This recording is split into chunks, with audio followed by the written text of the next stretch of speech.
What happens when a legend like Clint Eastwood, a man who's faced down outlaws and critics for decades, steps onto a stage where the host thinks he can tear him apart? The air crackled with tension on Jimmy Kimmel's set, the audience buzzing, unaware they were about to witness a clash that would burn through Hollywood gossip for years. Clint Eastwood, at 95, still carried the steel-eyed grit of his spaghetti western days, his presence commanding silence as he settled into the guest chair. Jimmy Kimmel, smirking, leaned forward, ready to poke the bear. The topic?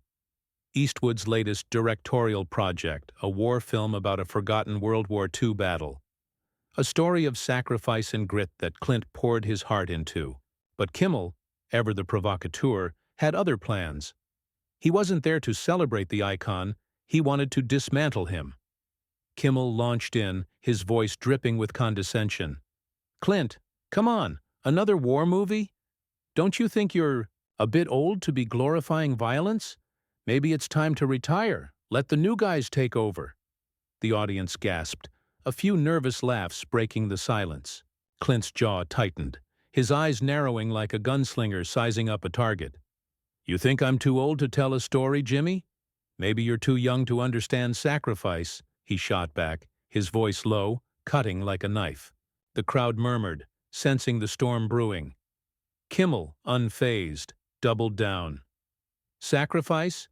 Or just cashing in on the same old macho nonsense? Your films are relics, Clint. Nobody cares about your tough guy act anymore."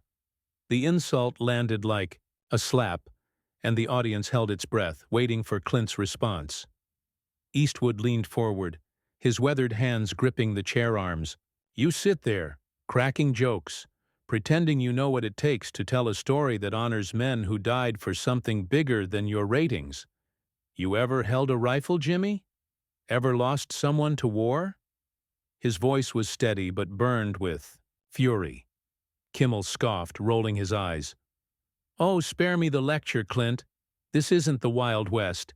Your movies are just noise, glorifying a world that doesn't exist." The crowd booed softly, some shouting support for Clint, but Kimmel waved them off, his smirk growing. "Let's be real, you're out of touch. Your films bomb with anyone under 50. Why keep dragging this out?" Clint's face hardened, his voice dropping to a growl. "You think you can sit there and judge me? I've been telling stories since before you were born, kid. You're a talk show host, not a critic. Stick to your cue cards." The audience erupted in cheers, but Kimmel wasn't backing down. He leaned closer, his tone venomous. "Maybe if your movies didn't flop, I'd take you seriously. But let's talk about your last one. What was it? A $20 million loss? Face it, Clint, you're done." The accusation hung in the air, a direct hit at Clint's legacy. The crowd's cheers turned to murmurs of shock, eyes darting between the two men. Clint's fingers twitched, as if itching for a showdown, but he stayed seated, his silence more menacing than any outburst. The argument escalated as Kimmel pushed further, his words sharp and personal. "You're not just old, Clint. You're irrelevant. Your whole tough guy shtick is a joke now. Why don't you just bow out gracefully?" Clint's eyes blazed, but he kept his composure, his voice cold. "You want to talk relevance? Your show's a circus, Jimmy. You mock people who've done more than you'll ever dream of. You're not fit to shine the boots of the soldiers.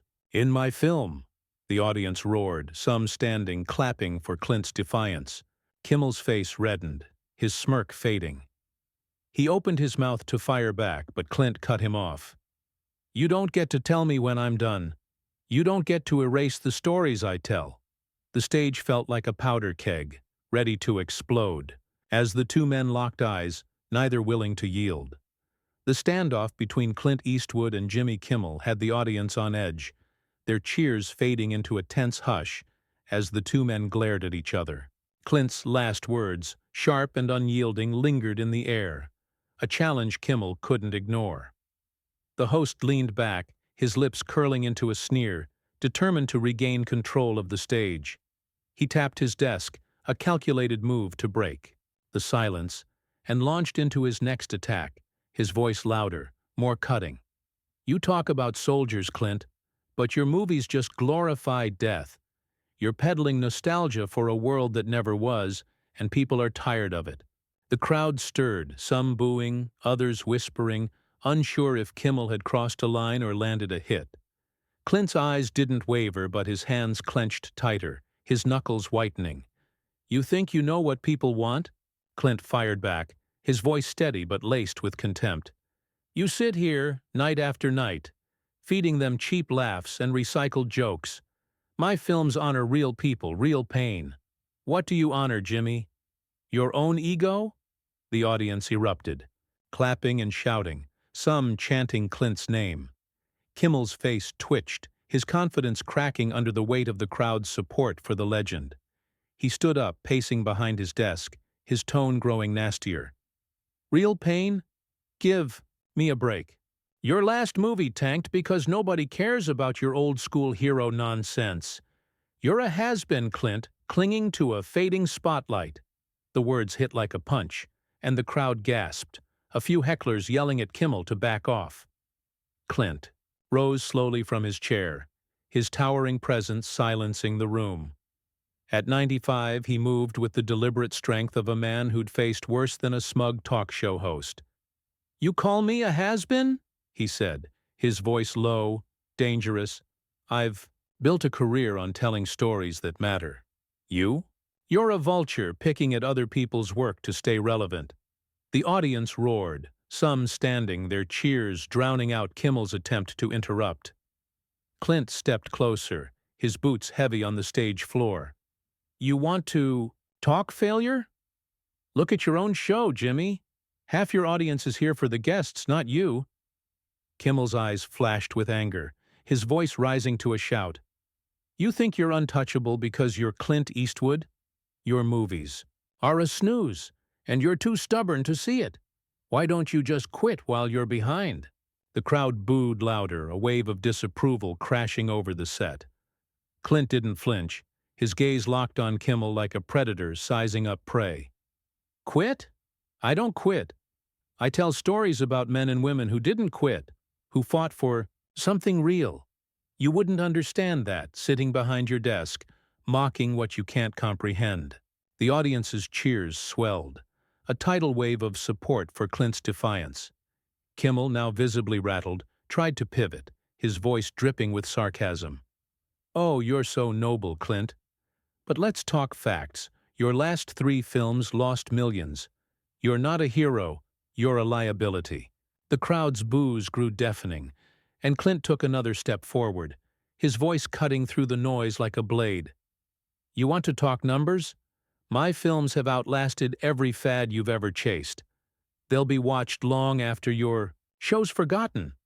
The audience exploded, some leaping to their feet, chanting Clint's name. Kimmel, cornered, slammed his hand on the desk, his face red with fury. Get off my stage, old man, if you can't handle the truth. The words echoed, a final gauntlet thrown, as Clint stood tall, unflinching, ready to deliver his response. Kimmel's demand for Clint to leave the stage hung like a gunshot in the air, the audience frozen, their eyes locked on Clint Eastwood's towering figure. The legend's face was a mask of controlled rage, his silence louder than any shout. He didn't budge, his boots rooted to the floor, as if daring Kimmel to make good on his threat. The host, flustered by Clint's defiance, leaned over his desk, his voice a snarl.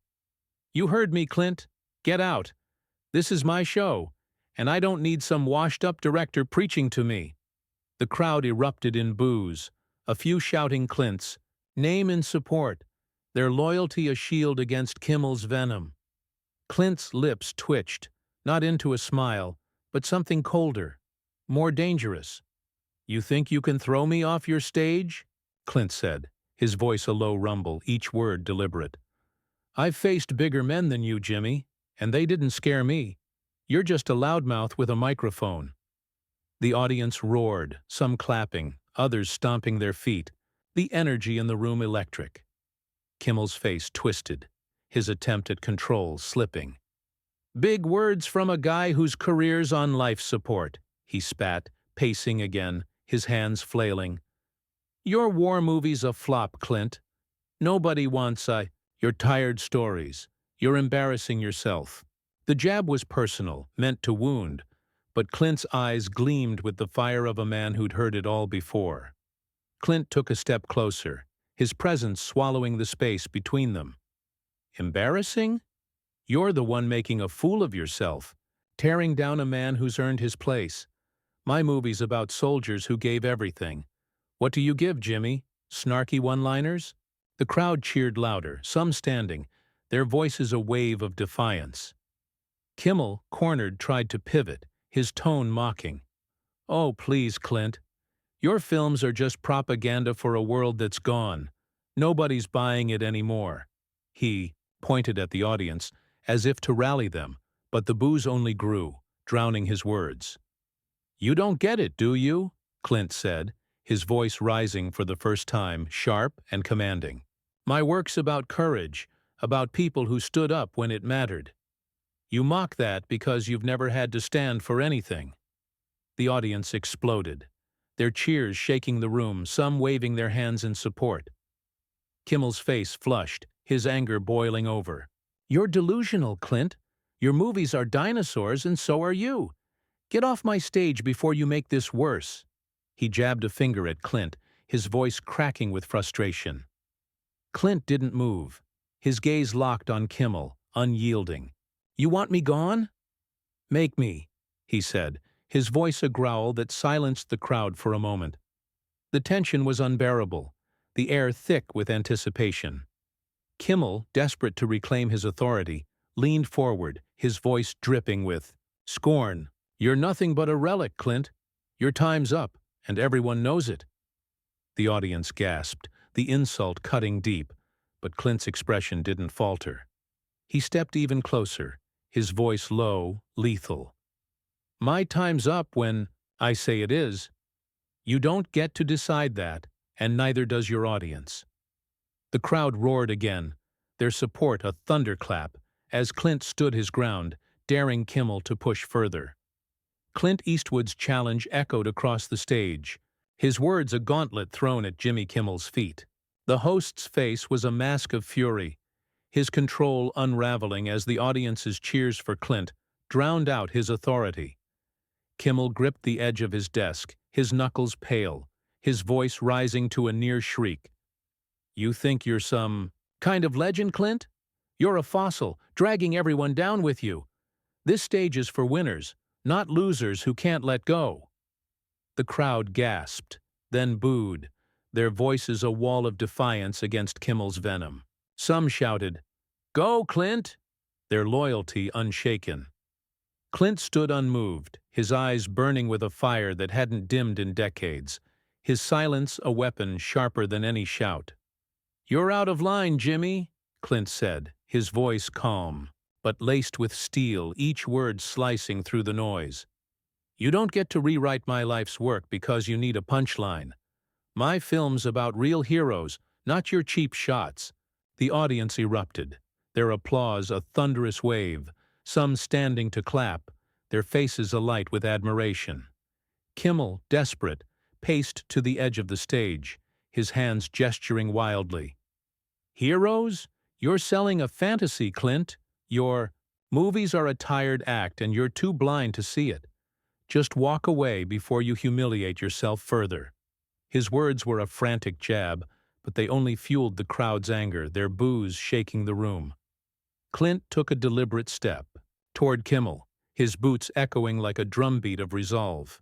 Humiliate myself? You're the one turning this into a sideshow, he said, his voice low, cutting. I tell stories about people who fought for something bigger than themselves. You? You tear them down to feel big.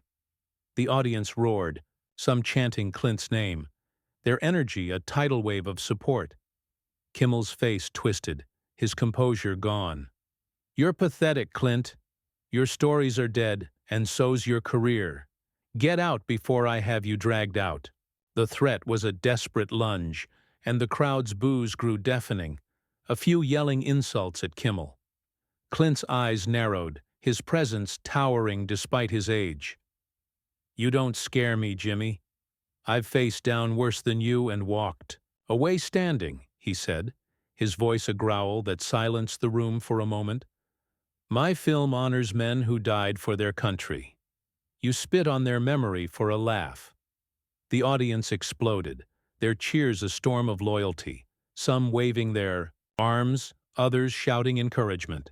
Kimmel, cornered, slammed his fist on the desk, his voice cracking. "You're done, Clint. Nobody cares about your war stories.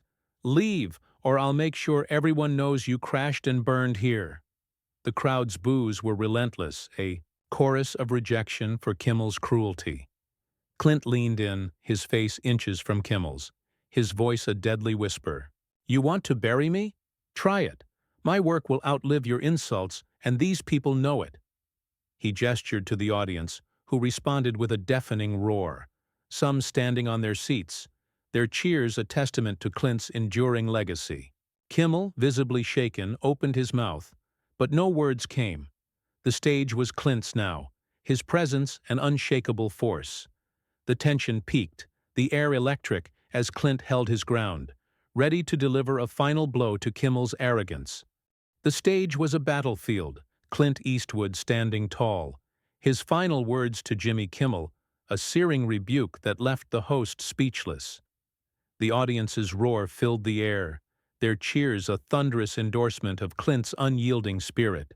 Kimmel, his face flushed with defeat, slumped back in his chair, his hands trembling as he tried to muster a response.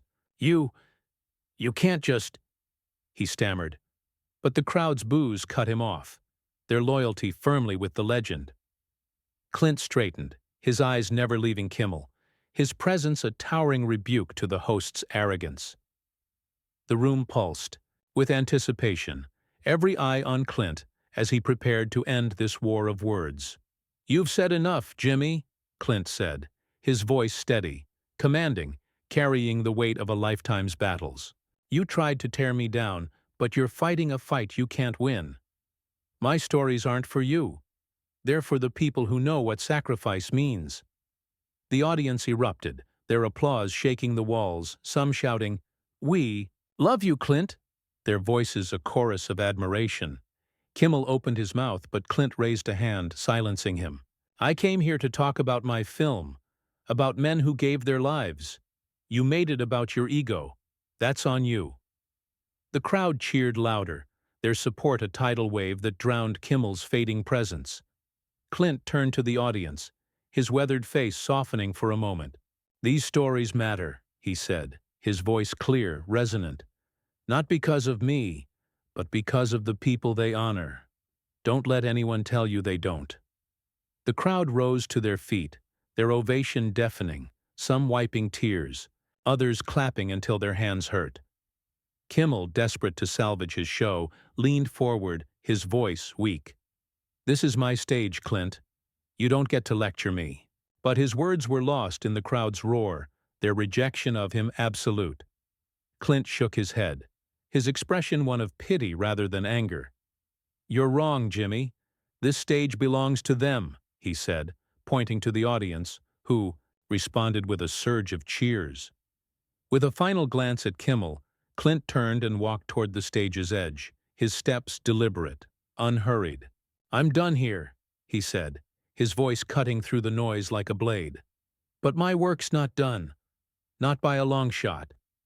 The audience exploded, their applause a storm of respect, some chanting his name as he reached the wings.